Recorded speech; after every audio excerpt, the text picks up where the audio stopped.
सरकायले खटिया याद होगा पूरा, तेरी आंखें झुकी झुकी, अभी सुनो खड़ा होकर पूरा सुना देंगे। लेकिन आयतल कुर्सी के लिए मौलाना साहब बेइज्जती न कर दें हमारी, आयतल कुर्सी पूछो तो नहीं, यानी जो दुआ हमें जन्नत में ले जा रही है वो याद नहीं है। और हमारा बच्चा अगर घर में थोड़ा ऐसे ऐसे कर दे तो अम्मा कितनी खुश होती है, मेरा बच्चा डांस कर रहा है, सीने से लगाती है, नहीं खुश हो रही है। और वही माँ से पूछो बच्चे को आयतल कुर्सी सिखाई, वो बच्चे को, हमें खुद नहीं याद है, बच्चे को क्या सिखाएं, अम्मा को याद नहीं है। और देखो कैसे फिर रही हैं जलसे के बाहर, ऐसा लग रहा है जलसा नहीं इनकी शादी हो रही हो। और जलसे में जितने नौजवान लड़के आए हैं वो इनको देखने आए हैं कि देखें किससे करें शादी। कितनी मिसालें दे चुके हैं कलियाचक के इलाके में, जलसों में भी ऐसा लग रहा है, कितनी मिसालें मैंने दी, हालांकि नहीं देनी चाहिए भौंडी मिसाल, लेकिन करें क्या, देना पड़ता है।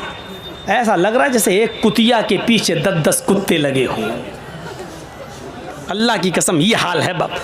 अभी हम जब आए बाइक पे बैठ के, ऐसे जहाँ लड़की होंगी वहाँ जाहिर है शहद होगा और मधुमक्खी ना हो, हैं?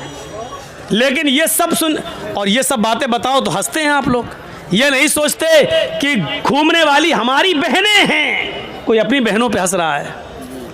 बेगैरती इस हद तक हो चुकी है हमारी समाज की कि हमारी बहन, अरे हम आए हैं गांव के तो क्या हमारी बहनें नहीं आई हैं? हमारी बेटियां, हमारी बहनें घूम रही हैं लिपस्टिक लगा लगा के सड़कों पर, मर्दों के शाना बशाना खड़ी हैं और हम हंस रहे हैं। कोई अपनी बहनों की ओरियानियत और बेपर्दगी पर हंसता है, और अगर बेशर्मी हमारी इस हद तक बढ़ गई है कि अपनी बहनों की ओरियानियत और बेपर्दगी पर मौलाना जर्जीज की बातें सुनकर हंस रहे हैं, तो समझ लो ये कौम मर चुकी है, आईसीयू पर लेटी हुई है। इस कौम के अंदर रूह बाकी नहीं है, ये सिर्फ आईसीयू पर लेटी हुई कौम है। डॉक्टर कभी भी इस कौम को मरा हुआ घोषित कर सकता है कि मर चुकी है कौम, ये कौम मुर्दा हो चुकी है। जलसों में, जलसों के नाम पर जमा की हुई भीड़ में लड़कियों और औरतों के लिए बाजार बंद नहीं कराए जा सकते हैं, और जलसों में भी लड़कियां और औरतें शॉपिंग करती हुई नजर आए तो रूह निकल चुकी है इस कौम के अंदर से।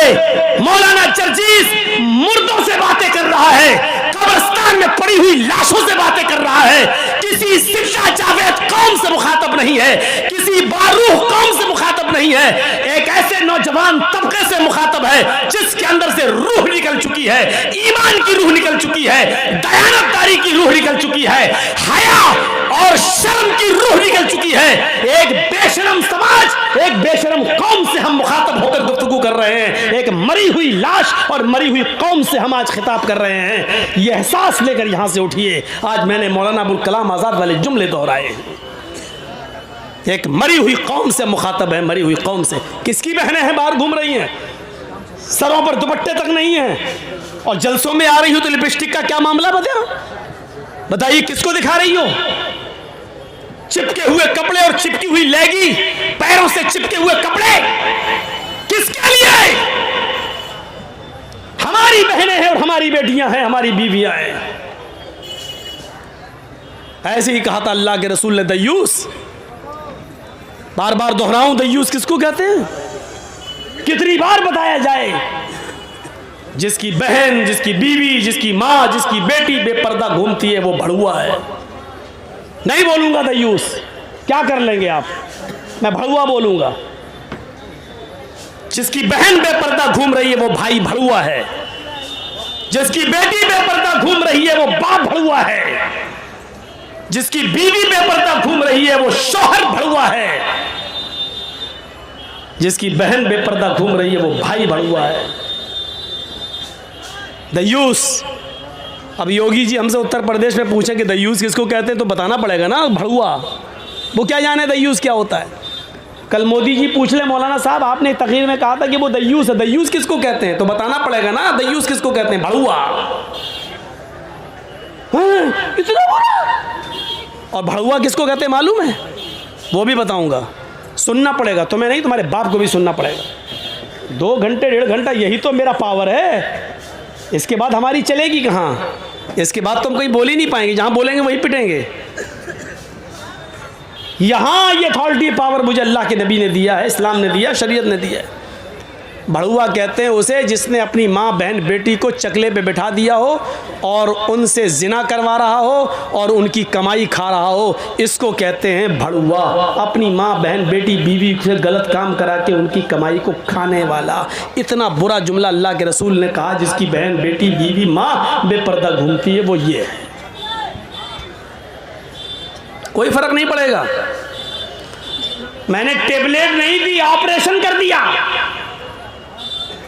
लेकिन कोई फर्क नहीं पड़ेगा। हम जो करते आए वही करेंगे। मन करायतल कुर्सी बाद सलातिल मक्तूबा लम यमनहु मिन दुखूलिल जन्नती इल्लल मौत। उस आदमी को जन्नत में जाने से सिवाय मौत की और कोई चीज नहीं रोक रही है। ये मेरी माँ बहनें आई हैं, ये भी सुन लें, ये तुम्हारे लिए अलग से एक डिग्री जन्नत में जाने की। अलमरातु इज़ा सल्लत खम्सहा व सामत शहरहा व अहसनत फरजहा व अतात बालहा फलतदखुल मिन अय्यि अबवाबिल जन्नति शात।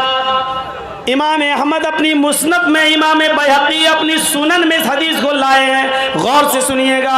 अल्लाह के नबी फरमाते हैं, जो औरत 5 वक्त की नमाज पढ़ती हो पाबंदी से, रमजान के पूरे महीने के रोजे रखती हो पाबंदी से, सिवाय उन दिनों के जिन दिनों में अल्लाह ताला ने नमाज औरतों के ऊपर से माफ कर दी है और रोजे को रुखसत कर दिया है। नमाज तो बाद में वो पूरा नहीं करेगी, लेकिन रोजा बाद में पूरा करना पड़ेगा।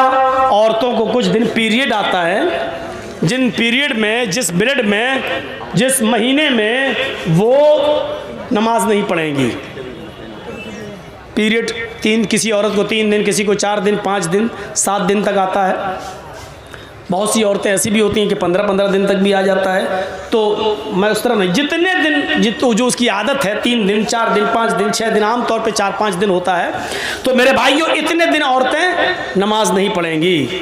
नमाज ही माफ़ है, जबकि नमाज किसी हाल में माफ़ नहीं है, लेकिन औरतों के ऊपर से उतने दिन की नमाज माफ़ है। ये बाद में जब वो पाक हो जाएंगी, नहा लेंगी, धो लेंगी, तो ये छूटी हुई नमाजें वो नहीं दोहराएंगी, उनको दोबारा नहीं पढ़ना है। जो छूट गई माफ़।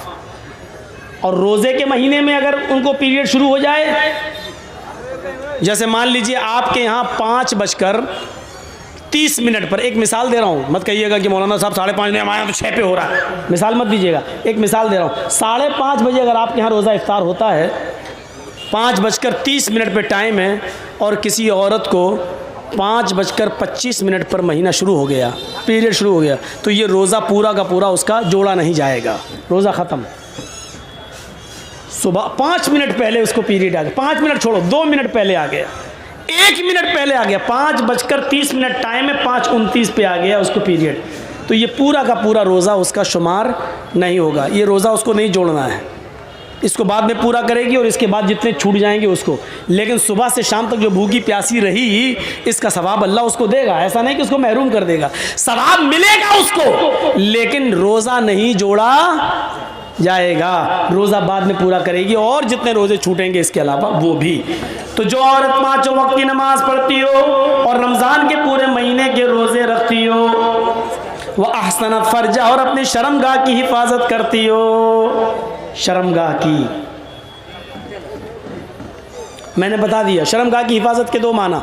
एक तो यह है कि कोई औरत अपने शौहर के अलावा किसी और की तरफ नज़र न डाले, किसी औरत किसी दूसरे की शर्मगाह को हासिल न करे। और शर्मगाह का एक दूसरा माना हिफाजत का, मोटे कपड़े, गाढ़े कपड़े, ढीले ढाले कपड़े वो अपने जिस्म पर पहने, जिससे उसके जिस्म का नशेब व फराज और उतार चढ़ाव दिखाई न दे। वह अताअत बालहा, और अपने शौहर की इताअत करती हो। शौहर की इताअत में बहुत सी चीज़ें शामिल हैं।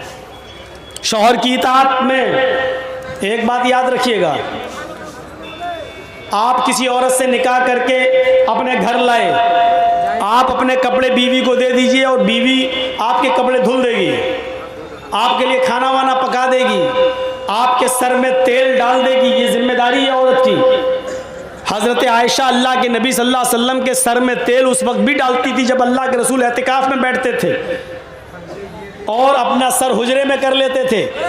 तो हज़रत आयशा अल्लाह के रसूल के सर में रोज़े की हालत में भी तेल डाल देती थी, कंघी कर देती थी।